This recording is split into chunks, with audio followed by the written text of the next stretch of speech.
Hi guys, welcome back to Fairies Tutorials. Now, in today's video, we'll be looking at part 2 of the role of stakeholders in tourism development.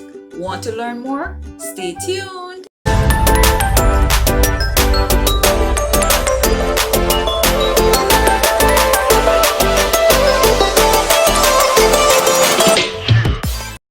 We're still looking at module 1, which is entitled Product Development.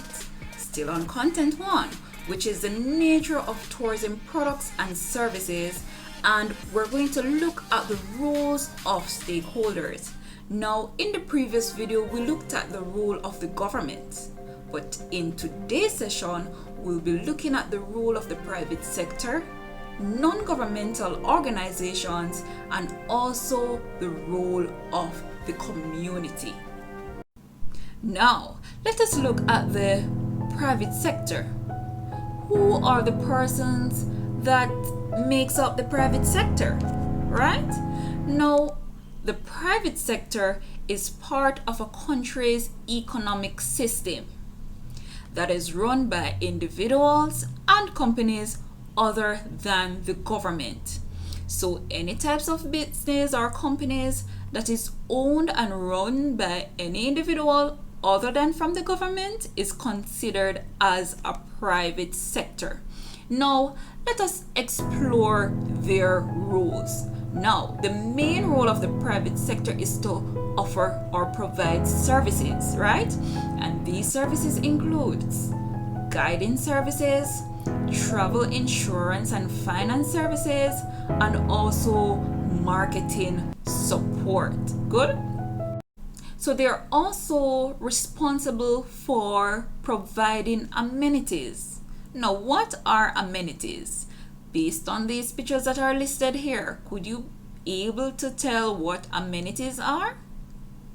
Well, amenities are any tangible or intangible benefits of a property, especially those that increase its attractiveness, value, or to comfort or for convenience. Now, let's go again. Amenities are any tangible, meaning something that you can touch, or intangible, something that you may cannot touch, so it may be a service or a product of a property, especially the ones that increase its attractiveness, value, comfort, and convenience. Okay guys, let's explore the amenities some more. So we have two categories, as we said before. We have tangible and intangible.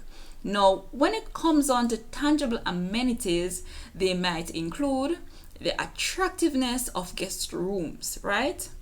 Dining, parks, swimming pools, health club facilities, party rooms, theater, or media rooms. Good? Examples of intangible amenities include pleasant views, nearby facilities, safety and security, or a low crime rate, all of which add the desirability of a property. Now, let us look at the roles of the non-governmental organizations. So, as the name suggests, non-governmental organization. Can you get a hint of what these organizations are? Let's see if you are thinking on the right path. So, a non-governmental organization is any non-profit, voluntary citizens group which is organized on a local, national, or international level. It is task-oriented and driven by people with common interest. NGOs perform a variety of service and humanitarian functions, bring citizens concerned to government, advocate, and also to monitor policies. Now, what's the difference between the private sector and NGOs? Can you tell? Right. The major difference is that for the NGOs, they operate as a non-profit organization, While the private sector, whatever activity they engage in, they do it for income, to earn money, and to make profit. While NGOs are non-profit organizations. Now, let us explore the roles of NGOs in tourism development. Some are organized around specific issues such as human rights, environment or health and tourism development. And examples of the ones that are geared to tourism are the Negril Environmental Protection Trust, NEPT, and also the Caribbean Coastal Area Management Foundation, which is CCAM, right? And these NGOs are non-governmental organizations advocate for responsible tourism, or we could say sustainable development as it relates to tourism. Now, their main role is to lobby, right? And when we speak of lobby or lobbying, what does that mean? To lobby refers to the act of attempting to influence decisions made by officials in government. Good? To lobby refers to the act of attempting to influence decisions made by officials in government. Awesome. Now, their tasks are to ensure that interests of all stakeholders are taken into account, and the different tourism stakeholders that we looked at so far are what? So we speak of the government, we speak of private sector, we speak of the community and tourism organizations, right? So even the tourist, right? So NGOs ensure that the interests of all stakeholders are taken into account. Next, in cooperation with journalists, regulators, NGOs can contribute to the development of policies and plans for the development of the tourism industry. So journalists, in cooperation with journalists, which is very important so that they can send their message out via advertisements. And when we speak of regulators, who are the regulators in tourism? The regulators are the government, right? So in cooperation or in collaboration with journalists and regulators, the NGOs contribute to the development policy to develop the tourism industry. Next, they assist the government in developing a standard for responsible tourism. Now, when we speak about responsible tourism, we're talking about maintaining and sustaining resources so that the activities of tourists, so tourism, can be developed adequately and be sustained, right? They also assist the government, private sectors, and communities in implementing, monitoring, and evaluating responsible tourism. Continuing, they attract funding from donor agencies to develop specific community-based tourism projects. They also assist the government in conducting tourism and environmental awareness programs among communities and the tourism industry at large.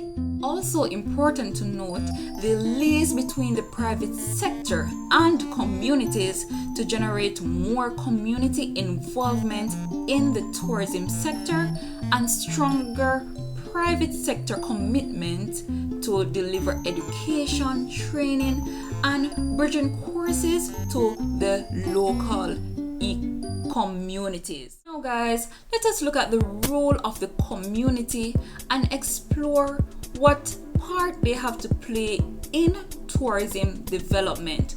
But first, it is important for us to understand who makes up the community, right?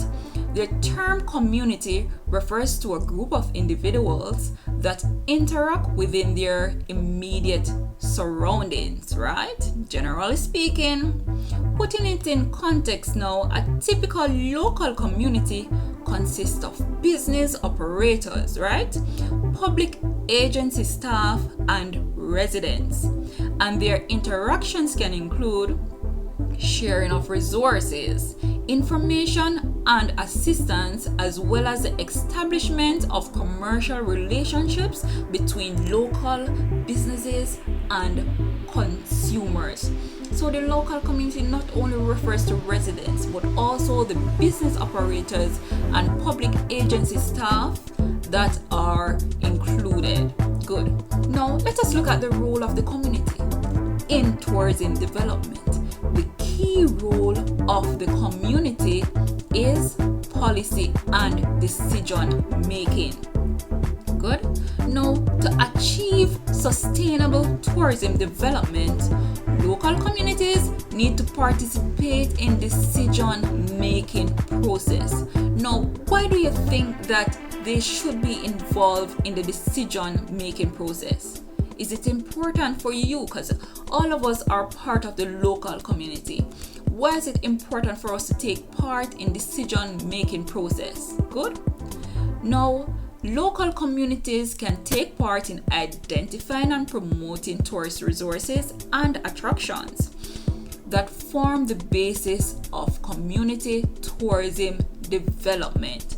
Now, it is very important for the community to be involved in policy and decision-making process, because if the community is not agreeing or in agreement with what is taking place in their community where these attractions are located, then that could be bad for tourism development. Now, in order to achieve long-lasting outcome, communities need to be active participants rather than passive observers. So they need to take part in whatever activity that is happening.